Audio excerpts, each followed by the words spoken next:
Sebelum melanjutkan, jangan lupa subscribe dulu, terima kasih. Bab 509 Rasa Sakit Tan Lang. Meskipun Jiang Chen telah berjanji untuk membantu Zhuang Fan membalas dendam, kulit kepalanya mati rasa saat dia memikirkan situasi saat ini yang dihadapinya. Ini adalah hari kedua sejak dia tiba di benua ilahi, dan pertama kalinya dia datang ke Provinsi Liang. Namun, dia telah menyinggung keempat kekuatan utama di tempat ini. Dengan kekuatannya saat ini, dia bahkan tidak dapat melawan satu kekuatan utama pun. Dia bahkan tidak dapat melawan kekuatan utama biasa. Dilihat dari situasi saat ini, tampaknya pilihan terbaik adalah bersembunyi sementara di samudera kacau ini. Tidak lama setelah itu, badai besar sekali lagi melanda samudera caotik. Seperti yang diharapkan oleh banyak orang, keempat kekuatan utama telah mengirim orang-orang yang lebih kuat ke tempat ini, dan itu termasuk Raja Tempur kelas 6 juga. Kekuatan yang menakutkan ini menyebar ke seluruh langit yang menutupi samudera caotik. Para prajurit perkasa dari keempat kekuatan utama semuanya marah.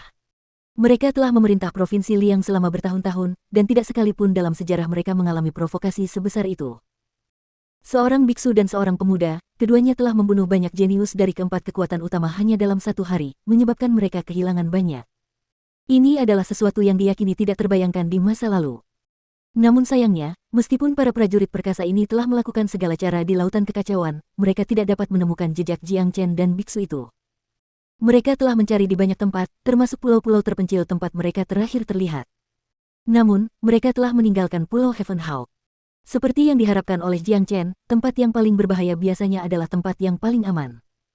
Tak seorang pun dari para prajurit perkasa ini menduga orang-orang yang mereka buru sebenarnya bersembunyi di Pulau Heaven Hawk.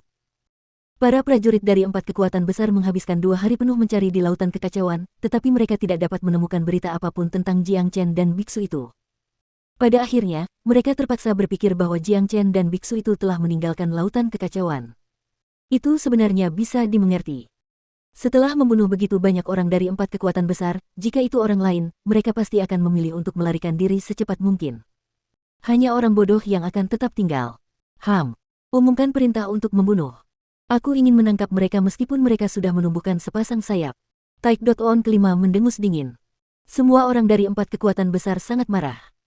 Di Provinsi Liang, tidak ada yang bisa membunuh orang-orang dari empat kekuatan besar dan tetap hidup. Istana Asura, di dalam istana Taik.on. Saat ini, lebih dari 20 orang berkumpul di istana, kebanyakan dari mereka adalah pemuda. Ada beberapa pria tua dengan basis kultivasi yang kuat. Mereka jelas merupakan tetua istana Asura, sedangkan sisanya adalah para taipan. Seorang lelaki tua berambut abu-abu duduk di posisi paling atas bersama seorang pemuda berjubah emas. Pemuda itu tampak berusia 30-an, dan ia memiliki pandangan yang sopan dan berbudaya, dan ia menggambarkan citra yang mengesankan. Ia memegang kipas lipat di tangannya, yang membuatnya tampak seperti seorang sarjana. Duduk di sampingnya adalah seorang lelaki tua gemuk yang tampak berusia sekitar 60 tahun. Rambutnya semuanya abu-abu, tetapi basis kultivasinya kuat. Tidak ada pria biasa yang dapat dibandingkan dengannya. Lelaki tua itu memiliki sejarah panjang dengan istana Asura, dan basis kultivasinya tidak lebih lemah dari pemuda yang memegang kipas lipat. Namun, dari cara dia memandang pemuda itu, tidak sulit untuk mengatakan bahwa pria yang dapat mengucapkan kata terakhir di istana ini bukanlah lelaki tua itu, tetapi pemuda yang tampak seperti seorang sarjana. Karena pemuda ini memiliki pengaruh besar di istana Asura. Dia adalah pemimpin dari semua 13 taipan, Xiao Nanfeng.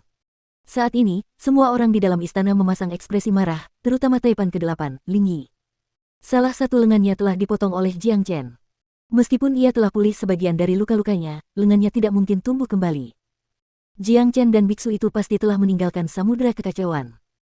Selama 2 hari terakhir, aku dan para prajurit dari 3 kekuatan besar lainnya telah mencari dengan saksama di samudera kekacauan, tetapi kami bahkan tidak dapat menemukan jejak aura mereka. Kata Taik.on kelima dengan marah. Sialan. Kami, Istana Asura, belum pernah mengalami kerugian sebesar ini sebelumnya. Bukan hanya kehilangan orang-orang kami, tetapi juga kehilangan muka. Kami harus menangkap orang itu dan biksu itu, lalu memotong mereka menjadi ribuan bagian. Taik.on lainnya berkata dengan suara keras dan ekspresi tegas. Dan Tuan Pulau Heaven Hawk itu. Taipan Agung, kata Xiao Nanfeng dengan suara dingin. 2 sinar sedingin es keluar dari matanya. Sebenarnya, dia merasa tertekan dalam hati tentang masalah-masalah baru-baru ini. Selama ini, semua yang telah dia lakukan dirahasiakan, dan tidak seorang pun pernah mengetahui tentang perbuatan kotornya, karena dia tidak meninggalkan jejak apapun. Dia tidak pernah menyangka bahwa Tuan Pulau Elang Langit ini, yang sebenarnya adalah Zhuang Fan, selamat karena kesalahan cerobohnya sendiri. Ini konyol. Sekarang, wajah buruk Zhuang Fan telah terekspos ke banyak orang, membawa konsekuensi yang parah pada reputasinya. Ini adalah sesuatu yang tidak dapat diterima oleh Xiao Nanfeng. Tuan Pulau Heaven Hawk itu benar-benar memalukan. Beraninya dia mengeluarkan kebohongan yang tidak masuk akal dan mencemarkan nama baik Taipan Agung kita, mencemarkan nama baik Istana Asura kita. Aku menduga ini semua sengaja diatur oleh 3 kekuatan besar lainnya, mereka ingin mempermalukan Istana Asura. Seseorang berkata, benar sekali, aku punya pikiran yang sama denganmu.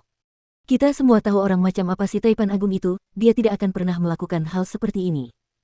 Kita harus menemukan orang-orang ini dan membunuh mereka semua. Kita akan memberitahu mereka bahwa siapapun yang menyinggung Istana Asura tidak akan mendapatkan akhir yang baik. Semua orang dipenuhi dengan kemarahan yang benar.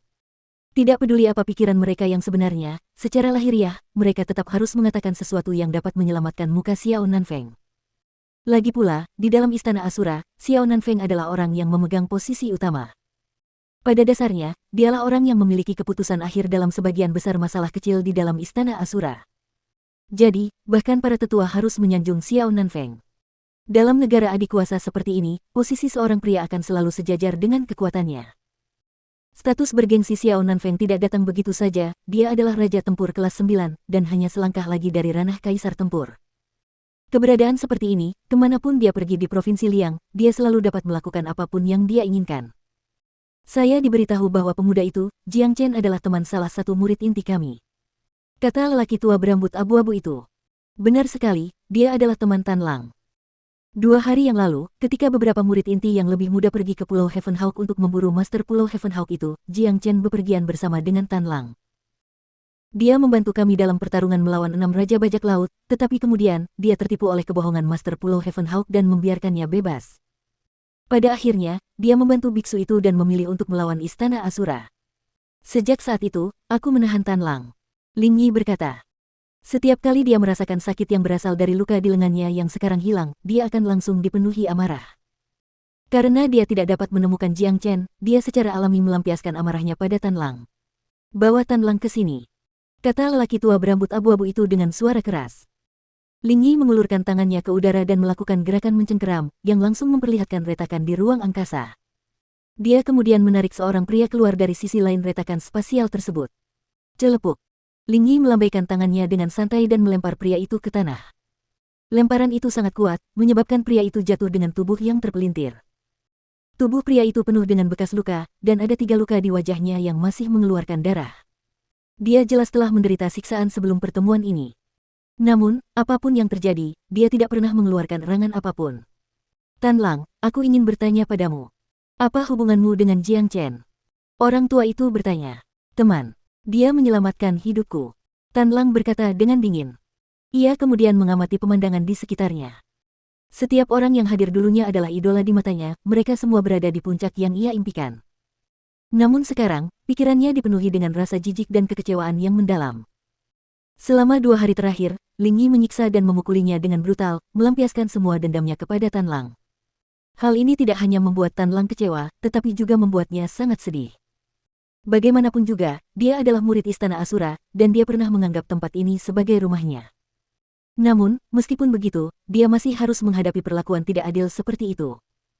Selain itu, dalam benak Tan Lang, Jiang Chen tidak bisa disalahkan atas masalah ini.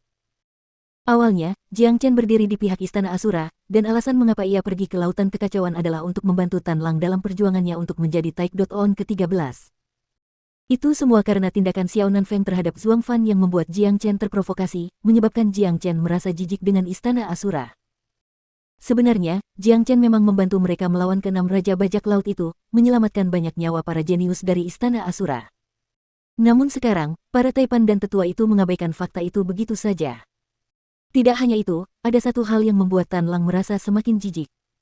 Setelah gagal menemukan Jiang Chen, mereka malah melampiaskan amarah mereka kepada murid mereka sendiri.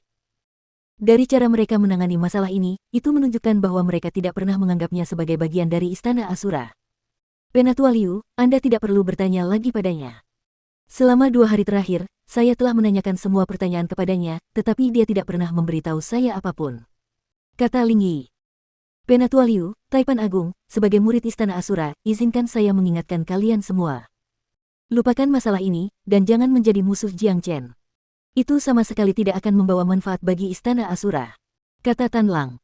Ia mengatakan ini dengan tulus demi Istana Asura. Karena ia pernah ke benua selatan, ia tahu lebih banyak tentang Jiang Chen daripada siapapun di sini. Meskipun basis kultivasi Jiang Chen lemah dibandingkan dengan para Taipan ini, memiliki musuh seperti dia jelas bukan hal yang baik. Selama 2 hari terakhir, Ling Yi telah bertanya tentang latar belakang Jiang Chen dan dari mana asalnya lebih dari sekali. Tentu saja, Tan Lang tidak akan pernah memberitahunya. Mengenai bagian lainnya, tentang dari mana asalnya, Tan Lang tidak akan dapat memberitahunya bahkan jika dia ingin, karena bahkan dia tidak tahu dari mana asal Jiang Chen. Bajingan. Kau adalah murid Istana Asura, tetapi kau malah bersekongkol dengan orang luar. Bukan hanya itu, kau juga mencoba menurunkan moral kami. Orang itu hanyalah seorang raja tempur kelas 1, bagaimana mungkin dia bisa melawan Istana Asura? Salah satu Taek.on yang berdiri paling dekat dengan Tan Lang berteriak keras. Dia menendang tubuh Tan Lang dengan kuat, menyebabkan dia memuntahkan seteguk darah. Batuk. Tan Lang terbatuk dengan keras. Ia mengabaikan rasa sakit yang memenuhi tubuhnya, tetapi pada saat yang sama, ia tidak dapat menemukan kata-kata untuk menggambarkan kesedihan yang memenuhi hatinya. Ini adalah sekte kesayangannya, dan orang-orang ini dulunya adalah idolanya. Ini sungguh menyedihkan. Menurutku, kita harus menggunakan Tan Lang sebagai umpan dan memaksa Jiang Chen untuk menunjukkan dirinya. Seorang pria dengan dingin mendengus dan menyarankan. Haha, jangan buang-buang waktumu. Aku bukan teman baik Jiang Chen, dan dia tidak akan pernah muncul karena aku. Kau tidak akan pernah bisa menemukannya. Tan Lang tertawa. Sekarang, dia telah melupakan hidup dan mati. Jiang Chen pernah menyelamatkan hidupnya, dan sekarang dia akan membalasnya dengan nyawanya sendiri. Terlebih lagi, dalam benak Tan Lang, dia memang tidak memiliki bobot apapun di hati Jiang Chen.